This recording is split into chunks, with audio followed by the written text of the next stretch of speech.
Hey up everyone, Magpie Gaming here. I hope you're all doing well. So today we've had a huge patch for Escape From Tarkov. They have moved the entire game over to the new engine Unity 2019, moving up from Unity 2018. Yes, I know it's 2021, but the Unity engine doesn't move that quick. So what does this mean in terms for us, the gamers, right now? Well, in the immediate term, not very little. We've basically got a 7 gig patch, which I think is one of the largest patches that they've ever done. But in terms of content and anything like that, there is nothing. This is simply moving to a new game engine, so we probably won't notice much difference when we log into the game over the coming sort of days and weeks. It's going to be a while before the BSG team get up to speed with this new engine, but what it does do is provide them with lots of new tools with which to tinker with the game, with which to tighten the game up, make the game more efficient, make it perform better. They have access to new networking tools, so hopefully things such as the desync that we have in the game might eventually become less. So there is a lot of things in the background now that Battlestate can control and tinker with the game to try and get it to the state that we all want it to be at. So as I say, it gives them new networking tools, so hopefully the old networking infrastructure of the game should get a good upgrade as we go along, but I wouldn't expect to see any sort of visual improvements in the game straight away. It's going to take time for them to work those in. There has been talk before of there being sort of photo geometry things added into the game so that you would see new textures on trees and rocks and, you know, the ground and things like that. I would expect that over the coming months we will start to see things like that slowly seep into the game, but I think what Battlestate really wants to do right now is probably just get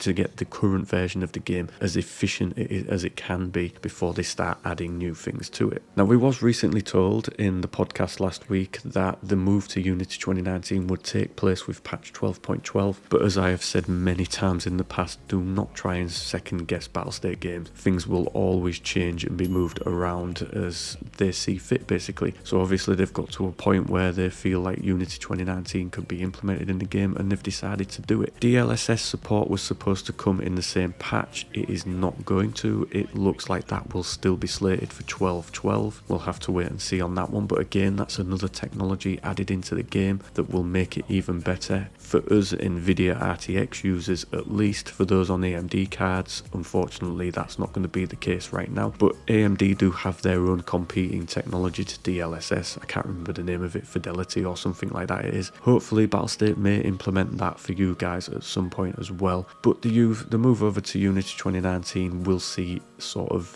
performance improvements across the board eventually, but like I say, it's going to take Battlestate games time to get into the swing of things, time for them to get used to using the new engine, but they have been using it for a while because Lighthouse map will have been solely developed in Unity 2019, Streets of Tarkov again solely developed in Unity 2019, so they should have a fairly good heads up, but obviously they won't have been able to do too much work on the current maps because they've been working on the new ones. So I think eventually in a couple of months we should start to see some improvements and some sort of footprint from Unity 2019 being the main engine for the game. And that's pretty much it for this video, folks. As I say, that is what the update is today. Is a 7 gig patch, the largest one they've ever put out as far as I'm aware. So give it a go, see what you think, see if you can see any sort of improvements in the game. Doesn't look like I'll get on it today because I've got other things to do, but hopefully you guys manage to get a good gaming session in and see what it's all about. Would just like to say before I end the video, if you're not currently subscribed, it would be amazing if you could consider doing so. It really helps me out with the YouTube algorithm. It takes a second and it costs you guys nothing. Also, maybe leaving a comment and a like on the video would be great as well. And with that being said, I would just like to thank you all for watching and listening. Don't forget to like, share and subscribe. Stay safe and I'll catch you in the next one. Take care.